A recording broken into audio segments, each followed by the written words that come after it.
Tu marches sur la plage en direction de l'eau, mais quelque chose semble différent aujourd'hui. L'eau est d'un vert éclatant et ton nez se remplit d'une odeur bizarre d'œuf pourri. Dois-tu t'approcher pour vérifier quel est ce phénomène? Non. Arrête-toi tout de suite avant qu'il ne soit trop tard. Ce que tu vois s'appelle une prolifération d'algues nuisibles, également appelée efflorescence algale, et s'en approcher est une très mauvaise idée. Cet amalgame contient des algues qui peuvent produire des gaz toxiques très dangereux. C'est ce qui fait que certains lieux touristiques qui étaient autrefois populaires sont devenus déserts. Tu peux aller sur une plage au bord de la mer ou au bord d'un lac et voir quelque chose qui ressemble à de l'écume de couleur bleu-vert qui flotte sur ou juste en dessous de la surface de l'eau. En fait, cela ressemble à des sortes de traînées de peinture vert vif. Certaines fleurs d'eau, appelées marées rouges, peuvent aussi colorer l'eau en brun ou en rouge. Quoi qu'il en soit, si jamais tu vois quelque chose dans ce genre, essaie de te tenir à l'écart, de contrôler ta curiosité et de ne pas partir à la découverte de ce drôle de phénomène. Lorsque les algues se décomposent, des poches de gaz toxiques de sulfure d'hydrogène se retrouvent emprisonnées sous la croûte. Si tu marches sans le savoir sur une poche pareille, tu libéreras le gaz et pourras l'inhaler accidentellement. Autant te dire que cela risque de se finir tragiquement. Sur certaines plages, les bulldozers empilent les algues dans des camions à benne et les amènent dans des centres spéciaux. Là, les travailleurs sèchent les algues et s'en débarrassent. Mais parfois, ces centres doivent être fermés temporairement. Les algues mélangées à du sable et à de la boue sentent alors tellement mauvais que les habitants ne peuvent pas dormir la nuit à cause de cette puanteur. Il existe 3 types d'algues dangereuses qui peuvent devenir nocives. Les cyanobactéries, les dinoflagellés et les diatomées. Toutes sont composées de minuscules formes de vie flottantes qui utilisent la lumière du soleil pour créer leur propre nourriture. Les proliférations d'algues bleu-vert sont causées par les cyanobactéries. Elles produisent des toxines dangereuses qui détruisent les tissus nerveux. La situation peut devenir tellement grave que les stations d'épuration des eaux ne parviennent pas à se débarrasser de la toxine. Dans ce cas, il est recommandé aux habitants de ne carrément plus utiliser l'eau du robinet.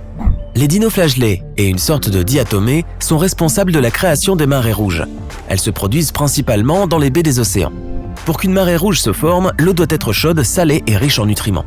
Ce genre d'efflorescence libère une énorme quantité de toxines différentes. Au Texas, avant, les marées rouges n'avaient lieu qu'une fois par décennie. Aujourd'hui, elles se produisent tous les 3 ans. En Floride, les marées rouges apparaissent tous les ans. Les diatomées sont longues et fines et peuvent produire des substances toxiques nocives pour l'homme. Pire encore, si certains crustacés comme les couteaux mangent beaucoup de ce plancton, ils deviennent eux aussi toxiques.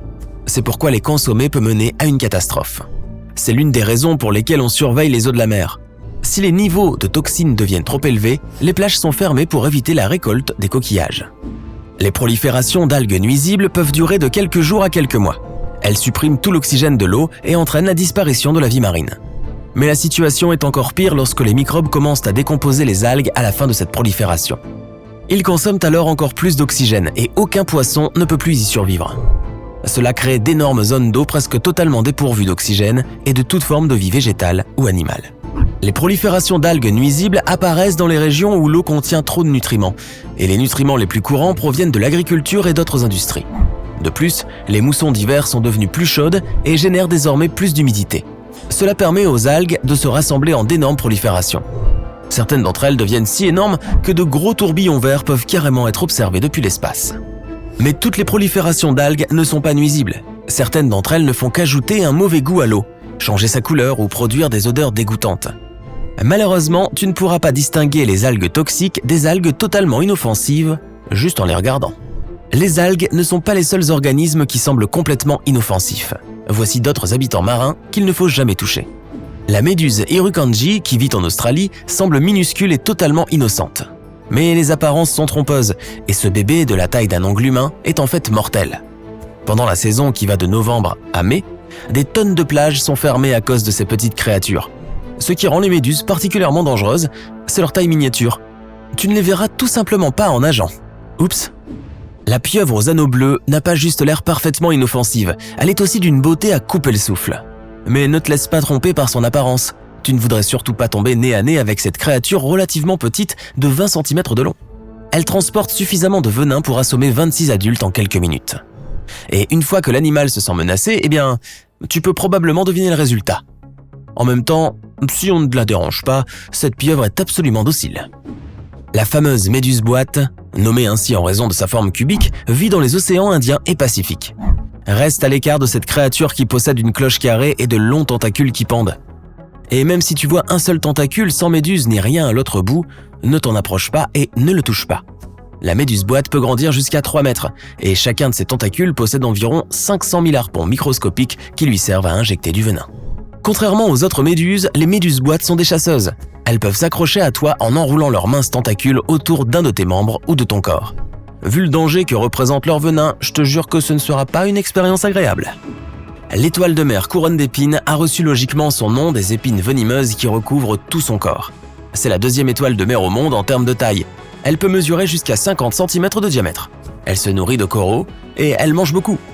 Une seule étoile de mer affamée peut manger plus de 30 mètres carrés de coraux en un an. Ces créatures ont également tendance à avoir beaucoup de bébés. Elles produisent plus de 500 millions d'œufs à la fois. Vraiment, elle fait bien son boulot. La raie pastenague à taches bleues est assez petite et vit principalement dans l'océan tropical Indien et l'océan Pacifique occidental, près des récifs coralliens. Cette créature ne mesure pas plus de 35 cm de diamètre et présente un motif de couleur assez frappant. Elle est jaune, avec des taches bleues électriques sur le corps et plusieurs bandes bleues sur la queue. Mais même si cet animal est assez joli, il ne faut jamais oublier qu'il est également très dangereux. Il peut te blesser avec les épines venimeuses de sa queue. Tu peux rencontrer des rascasses volantes dans l'océan Pacifique Sud et dans la mer des Caraïbes. Malgré ce que la plupart des gens pensent, il n'y a aucun problème à manger ce poisson. C'est lorsqu'elles sont vivantes que ces créatures présentent un réel danger. Tu peux te piquer accidentellement avec leurs nageoires pointues qui contiennent du venin. Si tu es un collectionneur passionné de coquillages, tu dois connaître de vue l'escargot conique. Avec une longueur d'environ 10 cm, l'escargot a l'air mignon et innocent. Mais cette vision est trompeuse, surtout si tu as affaire à une espèce tropicale. Imagine que tu trouves un joli coquillage et que tu le ramasses. Tu n'as pas peur, tes gants de plongée semblent t'offrir une protection parfaite. Mais les escargots coniques ont de minuscules protubérances en forme d'aiguilles qu'ils peuvent sortir de leur bouche. Et celles-ci sont pleines de neurotoxines mortelles. Ces harpons peuvent facilement traverser le tissu de ta combinaison de plongée. Mais le pire, c'est que son venin contient des analgésiques. Tu ne te rendras même pas compte que tu as été piqué. L'oursin-fleur est entré dans le livre Guinness des records comme l'oursin le plus dangereux de la planète. Ces créatures vivent dans les océans Indien et Pacifique Ouest. Et même si un oursin-fleur ressemble à quelque chose que tu aimerais voir dans ton aquarium, ne le touche jamais. Ils ont suffisamment de venin pour rendre tes vacances extrêmement désagréables. Ou super courtes. Le poisson-pierre est le poisson le plus venimeux du monde et il sait se camoufler. Oh chouette. Il peut si bien se fondre dans l'environnement que tu ne le verras pas, même si tu fais très attention.